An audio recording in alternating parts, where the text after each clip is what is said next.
Greetings, freaks and folks, this is Vlad, and I'm very glad that you are here for the card talk as well. That means you are remaining the core of the community, which is pretty awesome. Thanks for that.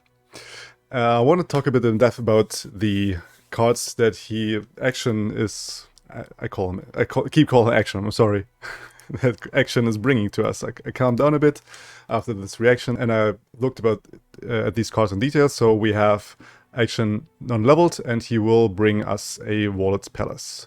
And when he's summoned or strike, he's doing that or advancing it if it's already in the game. So it will be way faster to advance this as opposed to Frozen Throats, for example. I mean, also you can just spawn this in the moment where action goes down, which is turn 2, the earliest. So it makes sense that you can advance it way faster.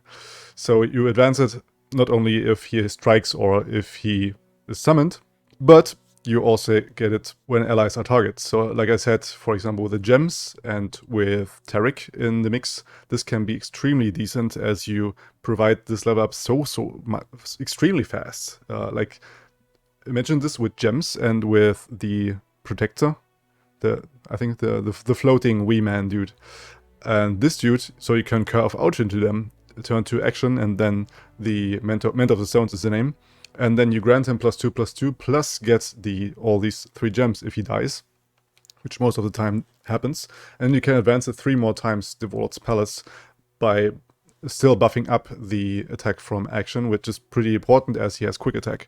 So once we've counted down the Warlord's Palace, we get the Relic of Power, and then we have the option to pick one between predicting and then drawing it right away, or you summon a Sentinel Charger 5/2 with the Ephemeral, or you grant all allies +1 attack, which is already really powerful.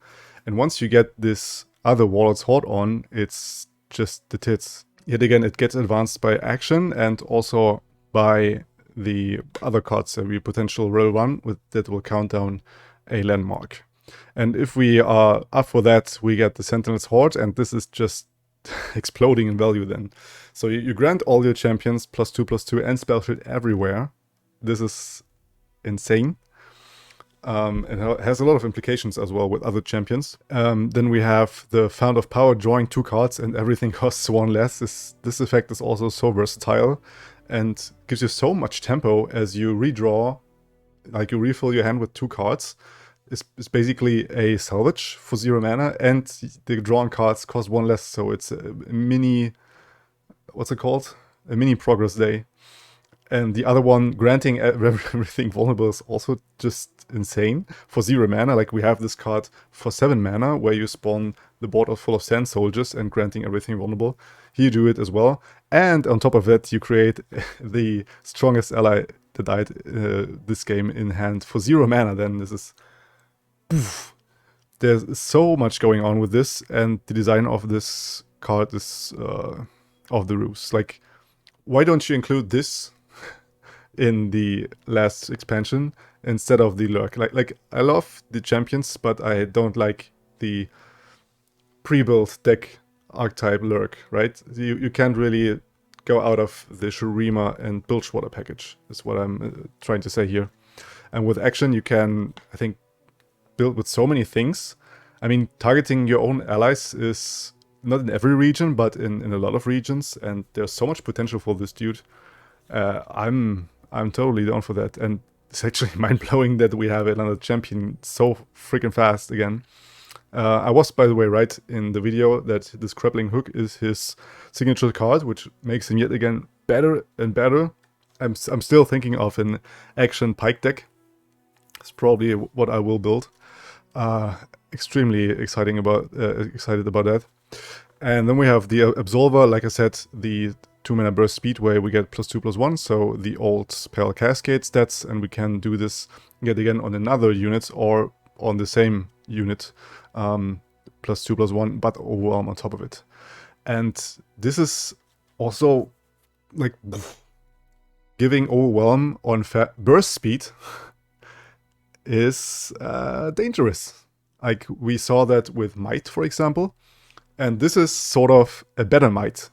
You pay 1 mana more, but you get +4/+2 and Overwhelm if you put it on the same unit. But not only that, you can divide the damage on more units, and it's just This makes Shurima so much stronger, this card package, and I'm more than happy that they printed that. But hold on, this is editing, Vlad. It's 1 minute after 6 p.m. CET, and this means new releases. I forgot about that. So we have 3 more cards that we have to talk about here. First off, we have the Vekauran Safecracker is the name, a 4 mana 4/4. Okay, your set line, and it says play effect, give an ally +2 to give an enemy -2 this round. I don't think that this is very good. Reason being, you normally want combat tricks during combat. That's why they are called combat tricks, and you don't really want to have this as a slow speed effect because it sticks to a follower that itself doesn't have any keywords, or it's not even a grant, so you give it just for this run round.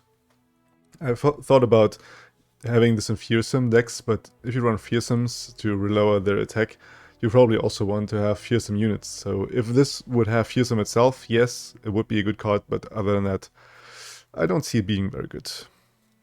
My first impression. Then we have the Vekauran Bruiser, which is a 5 mana 5/5, and on strike, create a lucky find in hand. Now this is something different, because here we get ongoing value for actually striking, and what's very important about this unit is that it has 5 attack. And 5 attack means reputation, and this means we can also use the reputation cards from Noxus, and also the, I think Bloody Business is the name of it, where we strike something with 5 attack unit, and this is a perfect target for that, as we create a free lucky find in hand, and also have a target to use the Bloody Business with. So I definitely see this being played in reputation cards, as you don't really have that many 5-drops. I think of Ruinetera, but other than that, you can curve out into this perfectly. Like you have LeBlanc, and then you have Sivir, and on 5 you play this dude, the Bruiser. So this is really something different. And last but not least, we have the Vekauran Vagabond, which is a 3 mana 3/3.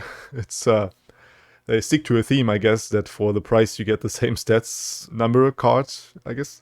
And the text says, when I'm summoned, summon a Warlord's Palace or advance it 2 rounds. And this is, yeah, something where you go with this crazy shit that we talked about some seconds ago, at least in a video, or minutes ago, goes way faster now, as we can advance it for 2 rounds. So it has its own follower, the action. He has his own Vagabond, and with that, having a 3/3 body at round 3, this is something you want to have. And the most important part about this, you can do this directly the round after. So you play action on 2, and you play the Vagabond on turn 3, and then it's already at 5 countdown. So yeah, I'm totally up for that. Yet again, no really bad cards. Besides the Safecracker, I'm not sold on this unit, but the rest of it and all these cards are just awesome. So I will give it back to old past Vladalat. Yeah, so these are my first impressions on that. Thanks for sticking around with me on that. Like I said, I will record gameplay today, but I don't know if I get the video ready because it's already late and I have to render this as well.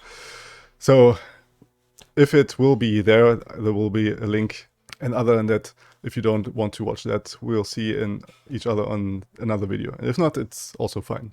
No pressure. Until the next one, you stay legendary. Blood out.